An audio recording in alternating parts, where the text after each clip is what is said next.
ಇಡೀ ಇಂಡಿಯಾಗೆಲ್ಲ ಗೊತ್ತಿದೆ. ಪ್ರತಿ ಸಲ ಒಂದು ಸಲ ಅಲ್ಲ, 2 ಸಲ ಅಲ್ಲ, 6 ಸಲ ವಿನ್ನಿಂಗ್ ಆಗಿದ್ದಾರೆ. ಇದಕ್ಕಿಂತ ಹೆಚ್ಚಾಗಿ ಮಾತಾಡಬೇಕೇನೆಂದರೆ, ಅವ್ರ ತಂದೆಯವರಿದ್ದಾಗ ಅವರು 6 ಸಲ ಈ ಕ್ಷೇತ್ರದಿಂದ ಕಾಂಗ್ರೆಸ್ ಪಾರ್ಟಿಗೆ ಒಂದು ಬಲವ ನೀಡಿದ್ದಾರೆ. ಆದರೆ ಈ ಸಲ ಇಡೀ ಕರ್ನಾಟಕದಲ್ಲಿ 136 ಸೀಟು ಕಾಂಗ್ರೆಸ್ಗೆ ಒಂದು ಒಳ್ಳೆ ಜಯ, ಒಂದು ಒಳ್ಳೆ ಪವರ್ ಸಿಕ್ಕಿ ಕರ್ನಾಟಕ ನಾಡದಲ್ಲಿ, ಕರ್ನಾಟಕ ಸ್ಟೇಟಿಗೆ ಕಾಂಗ್ರೆಸ್ಸು ಒಂದು ಒಳ್ಳೆ ರೀತಿಯಲ್ಲಿ ನಡೆಸ್ತಾರೆ ಅಂತ ಒಂದು ನಂಬಿಕೆಯಿಂದ ಇಡೀ ಜನ, ಅದು ಹಿಂದೂ ಆಗಲಿ, ಮುಸ್ಲಿಮ್ಸ್ ಆಗಲಿ, ಯಾವುದೇ ಧರ್ಮದವರಾಗಲಿ, ಯಾಕಂದರೆ ನಮ್ಮ ನಾಡು ಒಂದು ಪ್ರೀತಿ ವಿಶ್ವಾಸದ ನಾಡು. ಇಡೀ ಭಾರತದಲ್ಲಿ ಕರ್ನಾಟಕ ಒಂದು ಒಳ್ಳೆಯ ಹೆಸರಿದೆ. ಇಲ್ಲಿ ವಾತಾವರಣದಾಗಲಿ, ಇಲ್ಲಿ ಅಣ್ಣ ತಮ್ಮದಿರ ವಿಚಾರದಾಗಲಿ, ಅದೆಲ್ಲ ಇಡೀ ಕನ್ನಡಿಗ ಇದನ್ನು ಯೋಚನೆ ಮಾಡಿ ನಮ್ಮ ನಾಡಿಗೆ ಕಾಂಗ್ರೆಸ್ ಪಾರ್ಟಿ ಬರಬೇಕು, ಒಂದು ಒಳ್ಳೆಯ ವಾತಾವರಣ, ಒಂದು ವಿಶ್ವಾಸದಿಂದ ಇದು ನಡಿಬೇಕು ನಮ್ಮ ನಾಡನ್ನು ಅಂತ ಕಾಂಗ್ರೆಸ್ನ ಗೆಲ್ಲಿಸಿ ಈ ಪವರ್ ಪೊಸಿಷನ್ಗೆ ತಗೊಬರೋಕ್ಕೆ ಪ್ರತಿಯೊಂದು ಕನ್ನಡಿಗ ಇದಕ್ಕೆ ಕಷ್ಟಪಟ್ಟಿದ್ದಾನೆ. ಈ ದಿನ ಉದ್ದೇಶ ಏನಂದರೆ, ನಮ್ಮ ಮನಸ್ಸಿನ ದುಃಖ, ನಮ್ಮ ಮನಸ್ಸಿಗೆ ಏನು ನೋವಾಗಿದೆ ಅಂದರೆ, ಇಡೀ ಕರ್ನಾಟಕದಲ್ಲಿ ಸಿದ್ದರಾಮಯ್ಯ ಸಾಹೇಬರಿದ್ದಾಗ ಆಗಲೂ ನಮ್ಮ ಕ್ಷೇತ್ರ NR ಕ್ಷೇತ್ರ ವಿನ್ನರ್ MLA ತನ್ವೀರ್ ಸೇಠ್ ಸಾಹೇಬರಿಗೆ ಯಾವುದು ಮಿನಿಸ್ಟ್ರಿ ಸ್ಥಾನ ಸಿಗಲಿಲ್ಲ. ಆಗಲೂ ನಾವು ಸುಮ್ಮನಾಗಿದ್ವಿ. ಏನಕ್ಕೆ? ಏನೋ ಪಾರ್ಟಿದಿದೆ, ಮುಂದಕ್ಕೆ ಏನಾರು ಒಂದು ಆಗುತ್ತೆ ಅಂತ. ಆದರೆ ಸಿದ್ದರಾಮಯ್ಯ ಸಾಹೇಬರು ಕಾಲ ಮೀರಿದಾಗ ಈಗ ಕರ್ನಾಟಕಕ್ಕೆ CM ಆಗಿ ನಮ್ಮ DK ಶಿವಕುಮಾರ್ ಸಾಹೇಬರು ಬಂದರು. ಒಂದು ನಂಬಿಕೆ ಇತ್ತು, ನಮ್ಮ NR ಕ್ಷೇತ್ರ MLA ತನ್ವೀರ್ ಸೇಠ್ ಸಾಹೇಬರಿಗೆ ಒಂದು ಒಳ್ಳೆಯ ಸ್ಥಾನ, ಕ್ಯಾಬಿನೆಟ್ ಮಿನಿಸ್ಟರ್ ಸಿಕ್ಕುತ್ತೆ, ಒಂದು ಒಳ್ಳೆಯ ಗೌರವ ಸಿಕ್ಕುತ್ತೆ, ಇವರಿಂದ ಒಂದು ನಂಬಿಕೆ ಇತ್ತು. ಆದರೆ ಕೆಲವು ದಿನದಿಂದ ಎಲ್ಲರೂ ನೋಡ್ತಾ ಇದ್ದೀರಾ, NR ಕ್ಷೇತ್ರದ ಪ್ರತಿಯೊಬ್ಬ ಮನುಷ್ಯ, ಹಿಂದೂ ಆಗಲಿ, ಮುಸ್ಲಿಮ್ಸ್ ಆಗಲಿ, ಕ್ರಿಶ್ಚಿಯನ್ಸ್ ಆಗಲಿ, ಪ್ರತಿಯೊಬ್ಬರು ರಸ್ತೆಗೆ ಬಂದು ನಮ್ಮ ಮನಸ್ಸಿನ ದುಃಖನ ಹೇಳಿ ಅವ್ರ ಹತ್ರನ ತಿಳಿಸ್ತಾ ಇದ್ದಾರೆ. ಯಾಕಂದರೆ ಪ್ರತಿಯೊಬ್ಬರಿಗೂ ನೀವು ಸೆಲೆಕ್ಷನ್ ಮಾಡಿದ್ದೀರಾ, ಒಬ್ಬರನ್ನ ಬಿಟ್ಟು ಸೆಲೆಕ್ಷನ್ ಮಾಡಿದ್ದೀರಾ, ಅದು ತನ್ವೀರ್ ಸೇಠ್ ಸಾಹೇಬ್ರನ್ನ ಬಿಟ್ಟು ಮಾಡಿದ್ದೀರಾ. ಅದಕ್ಕೇನು ಕಾರಣ? ಅದು ಕಾರಣ ನಿಮಗೆ ಗೊತ್ತಿದೆ. ಇಲ್ಲಿವರೆಗೂ ನಾವು ಯೋಚನೆ ಮಾಡ್ತಾಯಿದ್ವಿ ಪಾಲಿಟಿಷಿಯನ್ ಅಂತ, ಯಾಕಂದರೆ ನಾವು ಧಾರ್ಮಿಕ ಗುರುಗಳು, ನಮಗೆ ಪಾಲಿಟಿಷಿಯನ್ ಗೊತ್ತಾಗಲ್ಲ. ಆದರೆ ಈ ದಿನ ನೋಡಿ ಒಂದು ಮಾತು ತಿಳುವಳಿಕೆ ಬಂತು. ಏನಂದರೆ, ಅದು ಪಾಲಿಟಿಷಿಯನ್ಲುವೇ ಒಂದು ಪಾಲಿಟಿಷಿಯನ್ ಜೊತೆನೂ ಪಾಲಿಟಿಷಿಯನ್ ಆಗುತ್ತಾ ಅಂತ ಇಲ್ಲಿ ತಿಳಿಯೋಕ್ಕೆ ಬಂತು. ಯಾಕಂದರೆ ಒಂದು ಒಳ್ಳೆಯ ವ್ಯಕ್ತಿ, ಪ್ರತಿ ಸಲ ನಿಮ್ಮ ಪಾರ್ಟಿಗೆ ಅವರಿಂದ ಒಂದು ಬೆಂಬಲ ಸಿಕ್ಕಿದೆ, ಒಂದು ಶಕ್ತಿ ಸಿಕ್ಕಿದೆ. ಯಾಕಂದರೆ ಪ್ರತಿ ಒಂದು ಕ್ಷೇತ್ರದಲ್ಲಿ ಕಾಂಗ್ರೆಸ್ ಬರುತ್ತೋ ಗೆಲ್ಲುತ್ತೋ ಅಥವಾ ಬೇರೆ ಪಾರ್ಟಿ ಬರುತ್ತೋ ಅಂತ ಒಂದು ಡೌಟ್ ಇರುತ್ತೆ ಎಲ್ಲರಿಗೂ. ಅದು ರಿಸಲ್ಟ್ ಬಂದಾಗ ಗೊತ್ತಾಗುತ್ತೆ ಯಾವ ಪಾರ್ಟಿ ಬಂದಿದೆ ಅಂತ. ಆದರೆ NR ಕ್ಷೇತ್ರ ಕನ್ಫರ್ಮ್ ಆಗಿ 100 ಅಲ್ಲ 1000% ಎಲೆಕ್ಷನ್ ನಡೆದ ಮೇಲೆ ರಿಸಲ್ಟ್ ಬರೋಕ್ಕಿಂತ ಮುಂಚೆನೇ ನಾವು ತಿಳಿದಿರ್ತೀವಿ ಕಾಂಗ್ರೆಸ್ಸೇ ಬರೋದು ಅಂತ. ಇದಕ್ಕೆ ಕಾರಣ ಏನು ಗೊತ್ತಿದೆಯಾ? ಒಬ್ಬ ವ್ಯಕ್ತಿ, ತನ್ವೀರ್ ಸೇಠ್ ಆಗಲಿ ಅಥವಾ ಅವ್ರ ತಂದೆಯವರಾಗಲಿ 60 ವರ್ಷದಿಂದ ಒಂದೇ ಪಾರ್ಟಿಲಿದ್ದು, ಒಂದೇ ಪಾರ್ಟಿಗೆ ಬೆಂಬಲ ನೀಡಿ, ಒಂದೇ ಪಾರ್ಟಿಲಿ ವಿನ್ನರ್ ಆಗಿ, ಒಂದೇ ಪಾರ್ಟಿ ಕೆಲಸ ಮಾಡಿ, ಒಂದೇ ಪಾರ್ಟಿನ ಹೆಸರು ಮುಂದೆ ತರೋಕ್ಕೆ ತಂದೆಯವರಾಗಲಿ, ಅವ್ರ ಮಗವರಾಗಲಿ, ತನ್ವೀರ್ ಸೇಠ್ ಸಾಹೇಬರಾಗಲಿ ಎಷ್ಟು ಕಷ್ಟಪಟ್ಟಿದ್ದಾರೆ, ಎಷ್ಟು ಕೆಲಸಗಳು ಮಾಡಿದ್ದಾರೆ, ಈ ಪಾರ್ಟಿಗೋಸ್ಕರ ಏನೇನು ಮಾಡಿದ್ದಾರೆ ಅಂತ ನಮಗಿಂತ ಜಾಸ್ತಿ ನಿಮಗೂ ಗೊತ್ತಿದೆ. ದಯವಿಟ್ಟು ನಮ್ಮ ಬೇಡಿಕೆ ಏನೆಂದರೆ, ಈ ರೀತಿ ಆಗಬಾರ್ದು. ತುಂಬ ಮೋಸ ಆಗಿದೆ, ಈಗ ತುಂಬಾ ಮೋಸ ಆಗಿದೆ. ತನ್ವೀರ್ ಸೇಠ್ ಒಬ್ಬ ವ್ಯಕ್ತಿ 6 ಸಲ ವಿನ್ನಿಂಗ್ ಆದಮೇಲೂ ಅವ್ರಿಗೆ ಕ್ಯಾಬಿನೆಟ್ ಮಿನಿಸ್ಟರ್ ಸಿಕ್ಕಬಾರ್ದು ಅಥವಾ ಕೊಡಬೇಕು ಇಲ್ವೋ ಅಂತ ಈ ರೀತಿ ಮಾಡಿದ್ರೆ, ಇಲ್ಲಿರೋ ಜನ NR ಕ್ಷೇತ್ರದಲ್ಲಿ ಲಕ್ಷಾಂತರ ಜನ ಇದ್ದಾರೆ. ಹಿಂದೂನೂ ಇದ್ದಾರೆ, ಮುಸ್ಲಿಮ್ಸು ಇದ್ದಾರೆ, ಪ್ರತಿಯೊಬ್ಬ ಧರ್ಮದವರು ಇದ್ದಾರೆ. ತನ್ವೀರ್ ಸೇಠ್ ಬರೀ ಒಂದು ಧರ್ಮದ ಆಯ್ಕೆ ಮನುಷ್ಯ ಅಲ್ಲ. ತನ್ವೀರ್ ಸೇಠ್ ಅವರು ಪ್ರತಿಯೊಂದು ಧರ್ಮ ಆಯ್ಕೆ ಮನುಷ್ಯ. ಯಾಕಂದರೆ ಮುಸ್ಲಿಮ್ಸ್ ಎಷ್ಟು ಅವ್ರಿಗೆ ಇಷ್ಟಪಡ್ತಾರೆ ಅಷ್ಟೇ ಹಿಂದೂ ಜನನೂ ಓಟ್ ಕೊಡ್ತಾರೆ, ಕ್ರಿಶ್ಚಿಯನ್ ಅವರು ಓಟ್ ಕೊಡ್ತಾರೆ. ಎಲ್ಲರೂ ಓಟ್ ತಂದು ಕಾಂಗ್ರೆಸ್ ಪಾರ್ಟಿಗೆ ಒಂದು ಬೆಂಬಲ ನೀಡಿ ಇವ್ರಿಗೆ ಮುಂದೆ ತಂದಿರೋದು ಏನಿಗೆ ಗೊತ್ತಾ? ಬರೀ ಒಂದೇ ಉದ್ದೇಶ ಎನ್ ಆರ್ ಕ್ಷೇತ್ರದ್ದು, ನಮ್ಮ MLA ಒಂದು ಒಳ್ಳೆಯ ಸ್ಥಾನಕ್ಕೆ ಬರಬೇಕು, ಒಂದು ಒಳ್ಳೆ ಮಿನಿಸ್ಟ್ರಿ ಇವ್ರಿಗೆ ಸಿಕ್ಕಬೇಕು. ಇದಕ್ಕಿಂತ ಮುಂಚೆ ಎಜುಕೇಷನ್ ಮಿನಿಸ್ಟ್ರು ಅವ್ರಿಗೆ ಮಾಡಿದ್ರಿ, ಆವಾಗ ಎಷ್ಟು ಕೆಲಸ ಆಗಿದೆ, ಮಕ್ಕಳಿಗೆ ಎಷ್ಟು ಅನುಕೂಲ ಆಗಿದೆ, ಎಜುಕೇಷನಿಂದ ಕೆಲವ್ರಿಗೆ ಎಷ್ಟು ಅವರಿಂದ ಸಹಾಯ ಸಿಕ್ಕಿದೆ ಅದು ನಿಮಗೂ ಗೊತ್ತಿದೆ. ಎನ್ ಆರ್ ಕ್ಷೇತ್ರ ಪ್ರತಿಯೊಬ್ಬ ವ್ಯಕ್ತಿಗೂ ಗೊತ್ತಿದೆ, ಪ್ರತಿಯೊಬ್ಬರಿಗೂ ಈ ವಿಚಾರ ತಿಳುವಳಿಕೆ ಆಗಿದೆ. ಅದಕ್ಕಿಂತ ಮುಂಚೆ ಅವ್ರಿಗೆ ಲೇಬರ್ ಮಿನಿಸ್ಟ್ರ್ ಮಾಡಿದರು, ಅದರಿಂದ ಯಾರ್ಯಾರಿಗೆ ಏನೇನು ಪ್ರತಿಫಲ ಸಿಕ್ಕಿದೆ, ಯಾರ್ಯಾರು ಒಳ್ಳೆಯದಾಗಿದೆ ಇದು ಗೊತ್ತಿದೆ. ದಯವಿಟ್ಟು ನಮ್ಮ ಕರ್ನಾಟಕದ CM ಸಾಹೇಬರು DK ಶಿವಕುಮಾರ್ ಅವ್ರಿಗೆ ನಮ್ಮ ಬೇಡಿಕೆ, ಈ ರೀತಿ ಮೋಸ ಹಾಕಬಾರ್ದು. ಯಾಕಂದರೆ ಒಂದು ಪಾರ್ಟಿ ಒಂದು ಸಲ ನೀವು ಪವರ್ಗೆ ಬಂದಿದ್ದೀರಾ ಅಂದರೆ ಮುಂದೆ ಇನ್ನೊಂದು ಸಲ ಬರೋದಿದೆ. ಈ ರೀತಿ ಯೋಚನೆ ಮಾಡಬೇಡಿ. ಒಂದು ಕ್ಷೇತ್ರ ಹೋದರೆ ಏನು, ಬೇರೆ ಕ್ಷೇತ್ರಗಳು ನಾವು ಗೆಲ್ತೀವಿ ಅಂತ ಅಲ್ಲ. ಮನುಷ್ಯನಿಗೆ ದೇಹದಲ್ಲಿ ಒಂದು ಗಾಯ ಆದರೆ ಇಡೀ ದೇಹಕ್ಕೇ ನೋವು ಇರುತ್ತೆ. ಅದು ಅಂದರೆ ಒಂದು ಕ್ಷೇತ್ರಕ್ಕೆ ನಾವು ಮೋಸ ಮಾಡಿದ್ದು ಇಡೀ ಕರ್ನಾಟಕಕ್ಕೂ ಅದು ನೋವು ಇದೆ. ಯಾಕಂದರೆ ಒಂದು ಮುಸ್ಲಿಮ್ಸ್ ಲೀಡ್ರು, ಒಂದು ಒಳ್ಳೆ ಲೀಡ್ರು, ಒಂದು ವಿನ್ನಿಂಗ್ ಲೀಡ್ರು ಪ್ರತಿ ಸಲ ಲಾಸ್ಟ್ ಟೈಮು 1,73,000 ಓಟ್ ತಗೊಂಡಿರೋದು. ಆದರೆ ಮೇನ್ ಜನಗಳು ಸುಮ್ಮನೆ ಹಾಕ್ಬಿಟ್ರಾ? ಇಲ್ಲ, ಪಾರ್ಟಿನೂ ಬೇಕಿದೆ, ಮನುಷ್ಯನೂ ಬೇಕಿದೆ. ಪಾರ್ಟಿಗಿಂತ ಜಾಸ್ತಿ ನಮಗೆ ಮನುಷ್ಯ ಬೇಕಿದೆ. ಮನುಷ್ಯನ ನೋಡಿ ಓಟ್ ಕೊಡೋದು. ನೀವು ಪ್ರತಿ ಸಲ ಎಲೆಕ್ಷನ್ ನಡೆದಾಗ ಮನುಷ್ಯನ ನೋಡಿ ನೀವು ಟಿಕೆಟ್ ಕೊಡ್ತೀರಾ. ಒಂದು ಒಳ್ಳೆ ಲೀಡರ್ಶಿಪ್ ಇದೆ, ಜನಗಳು ಒಂದು ಒಳ್ಳೆ ಹೆಸರಿದೆ, ಜನನ ತುಂಬ ಇಷ್ಟಪಡ್ತಾರೆ ಅಂತ. ಈ ರೀತಿ ನೋಡಿ ನೀವು ಈ ರೀತಿ ಮೋಸ ಮಾಡೋದು ಒಳ್ಳೆಯದಲ್ಲ. ಕರ್ನಾಟಕಕ್ಕೆ ಒಂದು ದುಃಖ ಆಗಿದೆ. ಎನ್ ಆರ್ ಕ್ಷೇತ್ರದ ಪ್ರತಿಯೊಬ್ಬ ಮನುಷ್ಯನ ಮನಸ್ಸು ನೋಯ್ದಿದೆ. ಪ್ರತಿಯೊಬ್ಬರು ಮನುಷ್ಯರು ರೋಡಿಗೆ ಬಂದು ನಿಮ್ಮನ್ನು ನಮ್ಮ ಬೇಡಿಕೆ ಬೇಡ್ತಾ ಇದ್ದೀವಿ. ನಮ್ಮ ಸಾಹೇಬರಿಗೆ, ತನ್ವೀರ್ ಸೇಠ್ ಸಾಹೇಬರಿಗೆ ಒಂದು ಒಳ್ಳೆಯ ಸ್ಥಾನ ಕೊಡಬೇಕು, ಒಂದು ಒಳ್ಳೆಯ ಸ್ಥಾನದಲ್ಲಿ ಇರಬೇಕು. ನಮ್ಮ ಕ್ಷೇತ್ರನೇ ಅಲ್ಲ, ನಮ್ಮ ಕರ್ನಾಟಕ ಭೂಮಿ ಮಗ ತನ್ವೀರ್ ಸೇಠ್ ಸಾಹೇಬರು ನಮ್ಮ ಕರ್ನಾಟಕಕ್ಕೆ ಒಂದು ಒಳ್ಳೆಯ ಕೆಲಸ ಮಾಡಬೇಕು. ಪ್ರತಿ ಸಲ ಈ ಭೂಮಿ ಅವ್ರಿಗೆ ಆಯ್ಕೆ ಮಾಡಿ ವಿನ್ನಿಂಗ್ ಮಾಡಿದ್ದಾರೆ, ಇದು ನಿಮಗೂ ಗೊತ್ತಿದೆ. ಕಾಂಗ್ರೆಸ್ ಪಾರ್ಟಿಲಿ ಕೆಲವರು ಮಿನಿಸ್ಟ್ರು, ಕ್ಯಾಬಿನೆಟ್ ಮಿನಿಸ್ಟ್ರಿಗೆ ನೀವು ಮಾಡಿದಾರಲ್ಲ, ಒಂದು ಕಾಲದಲ್ಲಿ ಕಾಂಗ್ರೆಸ್ ಎಗೇನ್ ಆಗಿದ್ದರು. ಕಾಂಗ್ರೆಸ್ಸಲ್ಲಿ ಅವ್ರ ಹೆಸರು ಇರಲಿಲ್ಲ. ಕಾಂಗ್ರೆಸ್ ಪಾರ್ಟಿಗೆ ಅವ್ರು ಎಗೇನ್ ಆಗಿ ಅವ್ರು ಎಲೆಕ್ಷನ್ ನಡೆಸಿದ್ದಾರೆ. ಅವರು ಆ ಕಾಲ ಬತ್ತು, ಕಾಲ ಏನು ಮೆಚ್ತು, ಅವ್ರ ಮೈಂಡ್ ಏನು ಓಡಿಸು, ಏನು ಇಚ್ಛೆ, ಪಬ್ಲಿಕ್ ಡಿಮ್ಯಾಂಡ್ ಇತ್ತು, ಕಾಂಗ್ರೆಸ್ಗೆ ಜಂಪ್ ಆದರು. ಅಂಥವ್ರಿಗೆ ನೀವು ಮಿನಿಸ್ಟ್ರಿಶಿಪ್ ಕೊಟ್ಟಿದ್ದೀರಾ. ಯಾವ ಥರ ನಮ್ಮ MLA, ನಮ್ಮ NR ಕ್ಷೇತ್ರ MLA ಯಾವ ಥರ ಒಂದು ಸಲ ಪಾರ್ಟಿ ಬಿಟ್ಟು ಬೇರೆ ಪಾರ್ಟಿಗೆ ಹೋಗ್ತೀವಿ ನಾವು, ಆ ಪಾರ್ಟಿಯಿಂದ ನಾನು ಎಲೆಕ್ಷನ್ ಗೆಲ್ತೀನಿ. ತನ್ವೀರ್ ಸೇಠ್ ಸಾಹೇಬರು ಪಾರ್ಟಿ ಅಲ್ಲ, ಬರೀ ಅವ್ರು ಇಂಡಿಪೆಂಡೆಂಟ್ ನಿಂತ್ಕೊಂಡ್ರು ಗೆಲ್ಲಿಸ್ತೀವಿ ನಾವು. ಅಷ್ಟು ಶಕ್ತಿ ಇದೆ. ಯಾಕಂದರೆ ಆ ವ್ಯಕ್ತಿಗೆ ಅಷ್ಟು ಬೆಂಬಲ ಇದೆ, ಪಬ್ಲಿಕ್ ಅಷ್ಟೇ ಇಷ್ಟಪಡ್ತಾರೆ, ಪಬ್ಲಿಕ್ಗೆ ಅವರಿಂದ ಅಷ್ಟು ಸಹಾಯ ಆಗಿದೆ. ಆದ್ರೂ ಯಾವತ್ತೂ ಒಂದು ಸಲನೂ ತನ್ವೀರ್ ಸೇಠ್ ಸಾಹೇಬರು ಪಾರ್ಟಿ ಬಿಟ್ಟು ಬೇರೆ ಪಾರ್ಟಿಗೆ ಹೋಗಿ ನಾನು ಎಲೆಕ್ಷನ್ ಮಾಡ್ತೀನಿ ಅಂತ ಹೇಳಲೇ ಇಲ್ಲ. ನಾನು ಯಾವಾಗವರೆಗೆ ಎಲೆಕ್ಷನ್ ನಿಂತ್ಕೋತೀನಿ, ಬರೀ ಕಾಂಗ್ರೆಸ್ದಿಂದಾನೇ ನಾನು ಎಲೆಕ್ಷನ್ ಗೆಲ್ತೀನಿ, ಬಿಟ್ಟರೆ ಮತ್ತು ಬೇರೆ ಪಾರ್ಟಿಯಿಂದ ನಾನು ನಿಂತ್ಕೊಳ್ಳಲ್ಲ. ಅವ್ರು ತಂದೆಯಾದರೂ ಹಾಗೆಯೇ. ಅದು ಒಂದು ಮಾತು ನಾವು ಹೇಳೋಕ್ಕೆ ಇಷ್ಟಪಡ್ತೀನಿ. ಏನಂದರೆ ತನ್ವೀರ್ ಸೇಠ್ ಸಾಹೇಬರು ಅವ್ರು ತಂದೆ ಇದ್ದಾರಲ್ಲ, ಅವರು ಅಜೀಜ್ ಸೇಠ್ ಸಾಹೇಬರು MP ಆಗಿದ್ದಾರೆ. ಅದು ಸ್ವಲ್ಪ ಗಮನಕ್ಕಿರಲಿ. ಯಾಕಂದರೆ ಇದು ಮಾಮೂಲಿ ಮಾತಲ್ಲ. ಒಂದೇ ಮನೆಯಿಂದ ತಂದೆ ಅವರು ಕಾಂಗ್ರೆಸ್ಗೆ ಕೆಲಸ ಮಾಡಿದ್ರು, ಮಗ ಅವರು ಕಾಂಗ್ರೆಸ್ ಕೆಲಸ ಮಾಡ್ತಿದ್ದಾರೆ, ಮುಂದಿಗೂ ಇದು ನಡೆಯುತ್ತೆ. ಇವರಿಂದಾನೇ NR ಕ್ಷೇತ್ರ ಪ್ರತಿ ಒಂದು ಮೂಲೆಯಲ್ಲೂ ಕಾಂಗ್ರೆಸ್ ವಿನ್, ಕಾಂಗ್ರೆಸ್ಸೇ ಬರೋದು. ಯಾಕಂದರೆ ಕಾಂಗ್ರೆಸ್ ಇಡೀ ಕರ್ನಾಟಕದಲ್ಲಿ ಎಲ್ಲ MLA ಅವ್ರನ್ನ ಸೋಲಿಸ್ಬೋದು ಅನುಕೂಲ, ಬಟ್ NR ಕ್ಷೇತ್ರದಲ್ಲಿ ತನ್ವೀರ್ ಸೇಠಿಗೆ ಸೋಲಿಸೋದು ಸಾಧ್ಯನೇ ಇಲ್ಲ. ದಯವಿಟ್ಟು ನಮ್ಮ CM ಸಾಹೇಬರು DK ಶಿವಕುಮಾರ್ ಅವ್ರಿಗೆ, ನಮ್ಮೆಲ್ಲ ಧಾರ್ಮಿಕ ಗುರುಗಳು ಮತ್ತು ನಮ್ಮ ಮೈಸೂರು ಕುಟುಂಬರು ಎಲ್ಲರಿಂದ ನಮ್ಮ ಬೇಡಿಕೆ ಏನಂದರೆ, ದಯವಿಟ್ಟು ನಮ್ಮ MLA ಬಗ್ಗೆ ಒಂದು ಒಳ್ಳೆಯ ನಿರ್ಧಾರಕ್ಕೆ ಬನ್ನಿ. ಯಾಕಂದರೆ ನಿಮಗೂ ಇಷ್ಟಪಡ್ತೀವಿ ನಾವು, ನಮ್ಮ CM ನೀವು, ಕರ್ನಾಟಕ CM ಪ್ರತಿಯೊಬ್ಬ ಕನ್ನಡಿಗ ನಿಮ್ಮನ್ನು ಇಷ್ಟಪಡ್ತಾನೆ. ತನ್ವೀರ್ ಸೇಠ್ಗೆ ಸ್ಥಾನ ಸಿಕ್ಕಿಲ್ಲ, ಅದೊಂದು ದುಃಖ ಇದೆ. ಆದರೆ ನಿಮ್ಮಿಂದಾನು ಈ ನೋವು ನಮ್ಮ ಮನಸ್ಸಿಗೆ ಬರುತ್ತೆ ಅಂತ ನಾವು ಅಂದ್ಕೊಂಡಿರಲಿಲ್ಲ. ನಮಗೆ ನಂಬಿಕೆ ಇದೆ, ನೀವೊಂದು ಒಳ್ಳೆ ನಿರ್ಧಾರಕ್ಕೆ ಬರ್ತೀರಾ.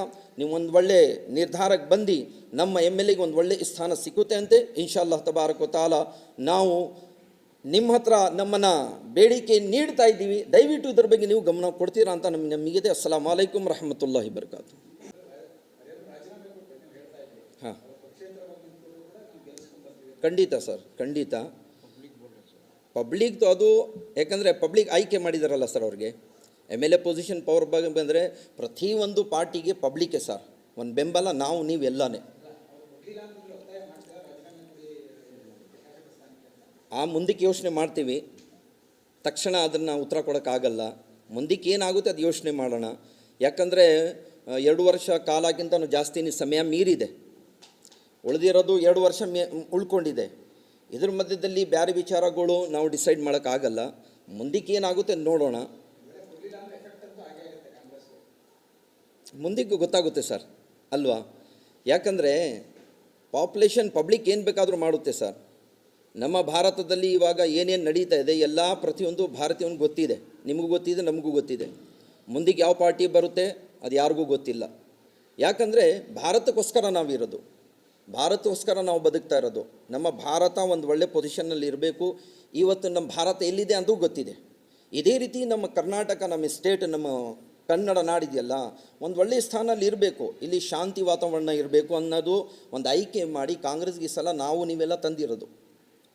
ನಾವೇನು ಡಿಸೈಡ್ ಮಾಡ್ತೀವಿ, ನೀವೇನು ಡಿಸೈಡ್ ಮಾಡ್ತೀರಾ ಅದಾಗುತ್ತೆ ಇನ್ಶಾಲ್ಲಾ ತಾಲ. خالدين فيه رضي الله عنهم ورضوا عنه ذلك لمن خشي ربه. دو شعر کوئی نعت پڑھ دے، زیادہ لمبی نہیں، بس دو شعر. اللهم صل على سيدنا محمد وبارك وسلم صلاة وسلاما عليك يا رسول الله صلى الله عليه وسلم. تو شمع رسالت ہے، عالم تیرا پر اے جلوہ نا،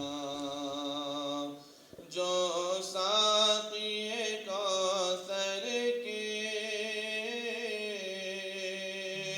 چہرے سے نقاب سبحان اللہ. علیکم ورحمۃ اللہ تعالیٰ وبرکاتہ. وعلیکم السلام ورحمۃ اللہ تعالیٰ وبرکاتہ. حاضرین محترم، آپ تمامی حضرات کو معلوم ہے کہ آج کی یہ ہماری کانفرنس جو پریس کانفرنس کے نام سے موسوم ہے، یہ کس مقصد کے تحت رکھی گئی ہے. ایک کرناٹکا کا سلگتا ہوا مسئلہ ہماری نگاہوں کے سامنے ہے، مگر اس مسئلے پر گفتگو کرنے سے پہلے میں ڈاکٹر اقبال کے 2-3 شعر اسی کے تعلق سے پیش کر کے گفتگو کو آگے بڑھاؤں گا. انہوں نے لکھا ہے کہ وطن کی فکر کر ناداں مصیبت آنے والی ہے، وطن کی فکر کر ناداں مصیبت آنے والی ہے، تیری بربادیوں کے مشورے ہیں آسمانوں میں. ذرا دیکھ جو کچھ ہو رہا ہے ہونے والا ہے، ذرا دیکھ جو کچھ ہو رہا ہے ہونے والا ہے، دھرا کیا ہے بھلا عہد کہن کی داستانوں میں، کہ خاموشی کہاں تک لذت فریاد پیدا کر، زمین میں تو ہو تیری صدا ہو آسمانوں میں. آج ہم جو یہاں پر بیٹھے ہیں اپنے پیارے ملک ہندوستان کی محبت میں، بالخصوص ریاست کرناٹکا کی محبت میں بیٹھے ہوئے ہیں. آج ہمارے سامنے جو ایک انتشاری کیفیت پورے کرناٹکا میں پائی جا رہی ہے وہ یہ ہے کہ ابھی حال ہی میں کچھ وزارت تقسیم کی گئی ہے، منسٹری کے عہدے دیے گئے. تمام لوگوں کو میسور کے، بالخصوص انار چھیتر کے لوگوں کو یہ امید واثق نہیں بلکہ یقین کی منزل تک یہ بات پہنچ چکی تھی کہ ہمارے ہر دل عزیز لیڈر عالی جناب الحاج تنویر سیٹھ صاحب جو اس وقت MLA ہیں کانگریس کے، ان کو حکومت کی طرف سے وزارت سے نوازا جانے والا ہے. سب لوگ امید لگائے بیٹھے ہوئے تھے. اس امید اس لیے بھی لگائی گئی تھی کہ یہ الحمدللہ ایسے کانگریسی ہیں کہ یہ خود بھی کانگریسی ہیں. ان کے والد گرامی جناب الحاج عزیز سیٹھ صاحب، میں نے ان کا دور دیکھا ہے، تقریباً 6 مرتبہ کانگریس پارٹی سے وہ جیت کر کے آئے. 5 سال کا دور ہوتا ہے، 30 سالہ دور ان کا، اور 6 مرتبہ ان کے فرزند عالی جناب تنویر سیٹھ صاحب، یہ 30 سالہ یعنی 60 سالہ دور ایسا گزرا ہے کہ یہ یا ان کے والد گرامی جو ہے کانگریس کے MLA رہے ہیں، اور ظاہر سی بات ہے کہ ایک مرتبہ آدمی اگر جیتتا ہے اور کام اچھا نہیں کرتا ہے تو دوبارہ پبلک اسے قبول نہیں کرتی ہے، شکست سے وہ ہمکنار ہوتا ہے۔ 6 مرتبہ جیت جانا اس بات کی مکمل دلیل ہے کہ تنویر سیٹھ صاحب کو یہاں کی عوام بے پناہ چاہتی ہے اور بے پناہ محبت کرتی ہے، ان کے کاموں سے خوش ہے۔ اگر کاموں سے خوش نہ ہوتی تو انہیں کامیاب نہ کرتی۔ ایسے ہر دل عزیز لیڈر کو، اور جن کے خاندان کا پورا خاندان کانگریس سے دلی محبت کرتا ہے اور دلی خدمت کرتا ہے، ایسی شخصیت کو جو تجربے کار بھی ہے، اور جہاں تک میری معلومات ہے بہت سارے لوگوں پر بہت سارے الزامات منسٹروں پر آتے رہتے ہیں، جاتے رہتے ہیں، لگائے گئے، مگر میری جہاں تک نگاہ پہنچی ہے تنویر سیٹھ صاحب کے اوپر ایسا کوئی الزام نہیں ہے جس کی بنیاد پر ان کو وحدے سے محروم کیا جائے۔ لہذا ہم کو امید تھی کہ کانگریس پارٹی یہ دور اندیشی کا مظاہرہ کرے گی، اور مظاہرہ کر کے یہ ایک ایسے شخص کو جسے دنیا تنویر سیٹھ کے نام سے جانتی ہے کسی وزارت سے سرفراز کر کے ان کو قوم کی، ملت کی خدمت کرنے کا بہترین موقع دیا جائے گا۔ لیکن یہاں مسئلہ یہ ہو گیا ہے کہ پارٹیوں میں جو افراد ہیں وہ سب سے بڑی غلطی یہ کرتے ہیں کہ وہ اپنا مفاد آگے رکھتے ہیں، پارٹی کا مفاد پیچھے رکھتے ہیں۔ یہ میں کانگریس کے تمام لیڈران تک جو میری بات پہنچے سب کو میں سنانا چاہوں گا، چاہے چھوٹا ہو یا بڑا ہو۔ پارٹی میں آنے کے بعد ہر شخص کو یہ چاہیے کہ اپنے مفاد کو پیچھے رکھے، پارٹی کے مفاد کو سامنے رکھے۔ لیکن یہ مسئلہ آج ایسا ہو گیا ہے کہ اپنا فائدہ لوگ سامنے رکھتے ہیں، پارٹی کا فائدہ ہو یا نہ ہو میرا فائدہ ہو جائے۔ بڑے جو کانگریس کے لیڈران ہیں ان کو چاہیے کہ اس چیز کو سامنے رکھ کر کے فیصلہ لیا جائے کہ کس کو وعدہ دینے پر پارٹی کا فائدہ ہے، کس کو وعدہ دینے پر اس کا ذاتی فائدہ ہے۔ اگر اس طریقے سے کانگریس کے بڑے بڑے لیڈران ان چیزوں کو سامنے رکھ کر کے فیصلہ کریں گے تو پارٹی ہمیشہ ترقی کرے گی۔ آپ کو معلوم ہے ایک دور ایسا تھا کہ پورے ملک ہندوستان میں کانگریس کی توتی بولتی تھی، جہاں دیکھو کانگریس ہی کا ذکر ہوتا تھا، ان کی حکومتیں ہوا کرتی تھی۔ اس وقت اقربا پروری اور اپنے مفاد کو پارٹی کے مفاد پر مقدم نہیں رکھا جاتا تھا، پارٹی کا فائدہ اپنے فائدے پر مقدم رکھا جاتا تھا، تو پورے ہندوستان میں کانگریس کا بول بالا تھا۔ لیکن جب سے ہمارے لیڈران نے یہ کیا کہ اپنا فائدہ دیکھ رہے ہیں، پارٹی کا فائدہ ہو نہ ہو، اس وقت سے کانگریس تنزلی کے منزل پر چلی جا رہی ہے۔ لہذا اگر کانگریس کو آگے بڑھانا ہے، اس پارٹی کو ترقی دینا ہے، تو اپنا فائدہ نہ دیکھ کر کے پارٹی کا فائدہ دیکھ کر فیصلہ کریں۔ اور پارٹی کا فائدہ اسی وقت ہوگا جب کسی تجربے کار کو وعدہ دیا جائے، ایسے شخص کو وعدہ دیا جائے جو بے لوث خدمت کرنے والا ہو، جو بے داغ نظر آتا ہو، ایسے الزامات جس کے اوپر نہ ہوں۔ اگر یہ سوچ کر کے ایسے فیصلے کیے جائیں گے تو پھر وہ فیصلہ کارگر ہوتا ہے اور پارٹی کے لیے بہتر ہوتا ہے۔ میں تفصیلی گفتگو نہیں کرنا چاہتا، یہاں میسور کے بڑے ذمہ داران حضرات بیٹھے ہوئے ہیں، ویسے باتیں بہت تھیں، ذمہ داران حضرات بیٹھے ہوئے دیکھنے میں یہ چند افراد معلوم ہو رہے ہیں، مگر یہ چند افراد نہیں ہیں، ہر آدمی اپنے پیچھے سینکڑوں کی بلکہ ہزاروں کی تعداد لے کر کے بیٹھا ہے، ان کے چاہنے والے ہیں۔ یہ خصوصی طور پر آج کی نشست اس لیے ہوئی ہے کہ الحاج تنویر سیٹھ صاحب جو وزارت کے بہترین حقدار تھے، ہر طرح سے بہترین حقدار تھے، ان کو وزارت سے محروم کر دیا گیا۔ لہذا ہماری پورے میسور کے عوام کی گزارش ہے، علماء کرام بھی بیٹھے ہوئے ہیں، اور یہ محفل جو ہے تنظیم اہل سنت و جماعت میسور ڈسٹرکٹ کی طرف سے ان کے زیر اہتمام بھی یہ معاملہ رکھا گیا ہے۔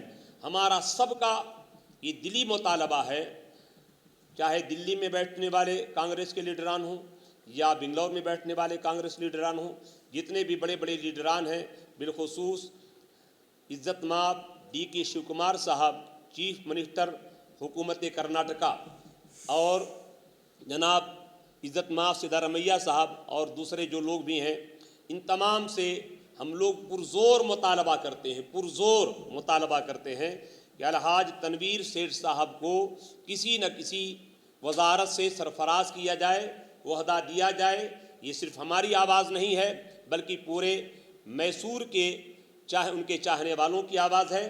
اس ضمن میں زیادہ گفتگو نہ کر کے میں صرف پھر یہی گزارش کروں گا کہ کانگریس پارٹی یہ ہوش کے ناخون لے اور دیکھے ماحول کیسا ہے۔ آپ نے دیکھا، محسوس کیا ہوگا کہ میسور میں جب سے یہ وزارت کا معاملہ آیا ہے آئے دن احتجاج ہو رہے ہیں اور راستہ روکا جا رہا، نہ جانے کیسے کیسے معاملات ہو رہے ہیں۔ یہ ان کے چاہنے والے کر رہے ہیں جن کو بے پناہ درد ہوا ہے، اور اگر کانگریس نے صحیح فیصلہ نہ لیا تو آنے والے الیکشن میں اس کا خمیازہ بھگتنا پڑ سکتا ہے، چونکہ عوام اس چیز سے بیدار ہے۔ عوام دیکھ رہی ہے کہ کانگریس کیسا فیصلہ کر رہی ہے۔ جب حق والوں کو حق نہیں دیا جا رہا تو ایسی پارٹی کو ووٹ دینے سے فائدہ کیا۔ نمبر 2، یہ کانگریس پارٹی کے قائدین کو اچھے طریقے سے معلوم ہے کہ کرناٹکا میں جو حکومت کانگریس کی بنی ہے اس میں بہت بڑا یوگدان مسلم قوم کا ہے۔ مسلمانوں نے اس سے پہلے والے الیکشن میں بھرپور دل کھول کر کے کانگریس کی حمایت کی۔ الیکشن کے موقع پر مجھے یاد ہے کہ یہاں میسور میں ہم علماء کرام کی میٹنگیں ہوئی، کئی مرتبہ میٹنگیں ہوئیں، اور پاس یہی کیا گیا تھا کہ کانگریس پارٹی کی حمایت کی جائے وغیرہ وغیرہ۔ تو ہر جگہ مسلمانوں نے اس موقع پر بھرپور ساتھ دے کر کے اس پارٹی کو اقتدار میں لے آئے۔ جب پارٹی اقتدار میں آ گئی ہے اور اسے بھی احساس اس بات کا ہے کہ مسلمانوں کے تعاون سے ہم اقتدار میں آئے ہیں، تو جب یہ احساس آپ کو ہے تو اس احساس پر جو ذمہ داری ہوتی ہے پورا کرنا چاہیے۔ مسلمانوں کو بہترین نمائندگی دی جائے۔ ہم جن منسٹران کو لیڈرشپ دی گئی ہے یا وزارت دی گئی ہے ہم ان کے مخالف نہیں ہیں، لیکن جس کا حق مارا گیا ہے اس کے لیے ہم آواز اٹھا رہے ہیں۔ ہم کسی کی مخالفت میں گفتگو نہیں کر رہے ہیں۔ جب مسلمانوں نے بھرپور تعاون دیا ہے تو 2-3 منسٹر بنا دینا یہ انصاف کا تقاضا نہیں ہے۔ انصاف کا تقاضا یہ ہے کہ مسلمانوں کو بہتر سے بہتر نمائندگی دی جائے اور اس سے زیادہ لوگوں کو بنایا جائے، جس میں میرے خیال میں جتنے موجودین ہیں سب کے خیال میں اس وقت الحاج تنویر سیٹھ صاحب سب سے زیادہ اس کے حقدار ہیں۔ 6 مرتبہ جیت کر کے آنا کوئی آسان کام نہیں ہے، بہت بڑا کام ہے۔ ان کے والد گرامی 6 مرتبہ جیت، تو بار بار میں نے کہ یہ آسان کام نہیں ہے۔ اگر ایسا آدمی آپ سے پھسل جائے، مجھے معلوم ہے کہ تنویر سیٹھ صاحب کو ہرانے کے لیے نہ جانے کیسے کیسے آندھیاں چلی، طوفان چلائے گئے، مگر یہ ایک آہنی چٹان کانگریس کی بن کر کے ثابت قدم رہے۔ کیسے کیسے طوفان آئے، مگر یہ طوفان تنویر سیٹھ کو ہلا نہ سکے۔ ایسا شخص جب آپ کی پارٹی میں ہے جو ایک سیٹ کو ایک دم ریزرو کیے ہوئے ہے، کسی ادھر ادھر نہیں جانے دے رہا، تو اس کی قدر کانگریس پارٹی کو کرنا چاہیے، ان کے لیڈران کو کرنا چاہیے۔ نہ اتنا سخت مقابلہ اس میں بھی پائے سے بات پر لغزش نہ آئی، یہ ہر کس و ناقص کی بات نہیں ہے۔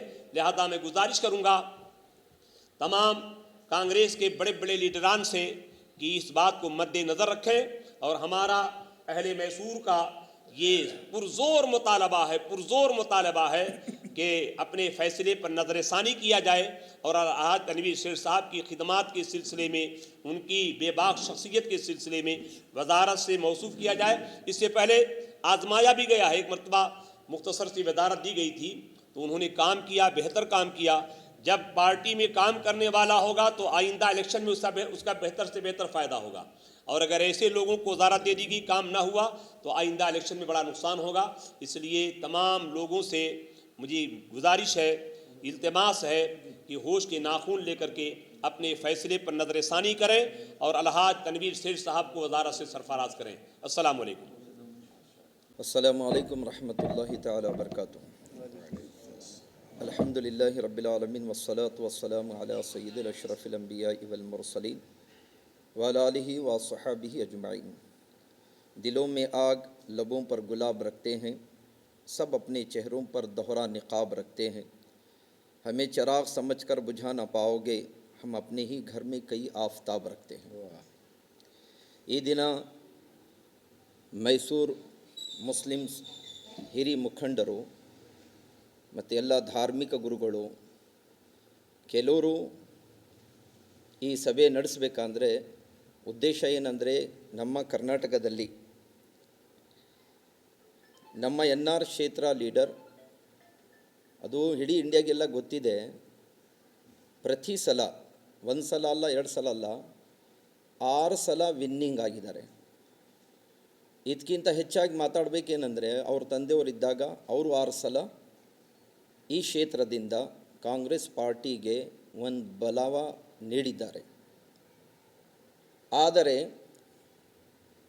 ಈ ಸಲ ಇಡೀ ಕರ್ನಾಟಕದಲ್ಲಿ 136 ಸೀಟು ಕಾಂಗ್ರೆಸ್ಗೆ ಒಂದು ಒಳ್ಳೆ ಜಯ, ಒಂದು ಒಳ್ಳೆ ಪವರ್ ಸಿಕ್ಕಿ ಕರ್ನಾಟಕ ನಾಡದಲ್ಲಿ, ಕರ್ನಾಟಕ ಸ್ಟೇಟಿಗೆ ಕಾಂಗ್ರೆಸ್ಸು ಒಂದು ಒಳ್ಳೆ ರೀತಿಲಿ ನಡೆಸ್ತಾರೆ ಅಂತ ಒಂದು